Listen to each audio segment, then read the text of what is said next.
Hi guys, কেমন আছো তোমরা? আশা করি তোমরা অনেক ভালো আছো আর আমি অনেক অনেক ভালো আছি। তোমরা তো অনেকে দেখে বুঝেই গেছো যে আমি যাচ্ছি কোথায়। হ্যাঁ গাইস, আমি যাচ্ছি বিয়ে বাড়িতে। এবার কার বিয়ে সেটা তো আমি তোমাদেরকে এখন বলতে পারবো না, সেটা আমি তোমাদের পরে বলছি, তাই না?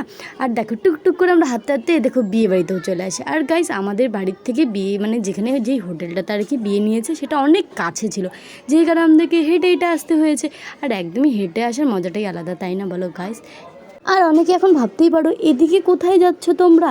আরে গাইস, দাঁড়াও দাঁড়াও, আমরা যাচ্ছি কিউট কনেকে দেখতে, যার কি বিয়ে। এই দেখো, এই বান্ধবীটার আমাদের বিয়ে। আর গাইস, এটা আর তোমরা আমাকে একটা কথা জানিও তো, মেয়েদেরকে কি বিয়ের দিন কি খুব সুন্দর লাগে দেখতে?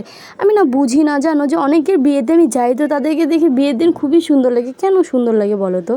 একদিন মনে হয় আমাকেও এত সুন্দর লাগবে, তাই না? আরে গাইস, ছাড়ো তো এসব কথা, মজা করলাম একটু।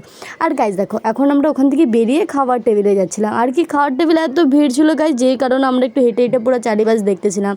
আর এই দেখো, দেখতে দেখতে মনে হলো গাইস আমরা খাবো কখন, আর আমরা অনেক লেট করে এসেছিলাম গাইস। এই দেখো গাইস, তারপরে আমরা খাবার টেবিলে চলে আসি। খাবার টেবিলে এসে এই দেখো সবাই আমরা খাওয়ার জন্য ওয়েট করতেছিলাম। আর এই একটা বাচ্চাকে দেখবে গাইস, দেখো কি করে, তোমরা একটু দেখছো। আরে গাইস, এই বাচ্চাটা এত পাকা, কি বলবো, দেখো কি করলো এখন, দেখলে তো?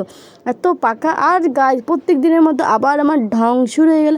আর গাইস, মানুষের মধ্যে, মানুষ না সরি, মেয়েদের মধ্যে একটু ঢং থাকা দরকার, কারণ মেয়েদের মধ্যে ঢং না জিনিসটা থাকলে মেয়ে মেয়ে মনেই হয় না, তাই না বলো? আর সবসময়ের মধ্যে আর আমার তো ঢং এনি টাইম আমার সঙ্গে চলে গাইস। এই দেখো, খাওয়া দাওয়া করে তারপর আমরা ওখান থেকে বেরিয়ে পড়ি বাড়ি যাওয়ার জন্য। আর গাইস, তোমাদেরকে তো আমি আগেই বলে দিয়েছিলাম বিয়ে বাড়ি আমাদের বাড়ির থেকে একদমই সামনে ছিল, যেটার কারণে আমরা সব ফ্যামিলি মিলে টুকটুক করে হাঁটতে হাঁটতে চলে আসি। আর এই দুই চিলকি দুনিয়ার রাজ্যের গল্প করতে করতে আস্তে আস্তে মানে এদেরই জীবন, আর আমাদের তো ধনিয়া পাতা কাঁচা লঙ্কা চাটো আর বাটো, তাই না? আর গাইস, অত কথা ছাড়ো, তারপরে দেখো গাইস, আমরা বাড়ির সামনে মানে আর একটু গেলেই বাড়ি চলে আসবো গাইস। এই দেখো টুকটুক করে হেঁটে হেঁটে যাচ্ছি। আর সবসময় মতো আবার আমার ঢং করা শুরু হয়ে গেল। এই দেখো, আর এখানে না গাইস একটা গান চলছিল, সেটার কারণে ওই গানটার আমি ফিল নিচ্ছিলাম গাইস। আর ভিডিওটা আমি এখানেই শেষ করলাম। ভিডিওটা যদি ভালো লেগে থাকে লাইক কমেন্ট, চ্যানেলটিকে ফলো করে দিও। Tata, love you all, by.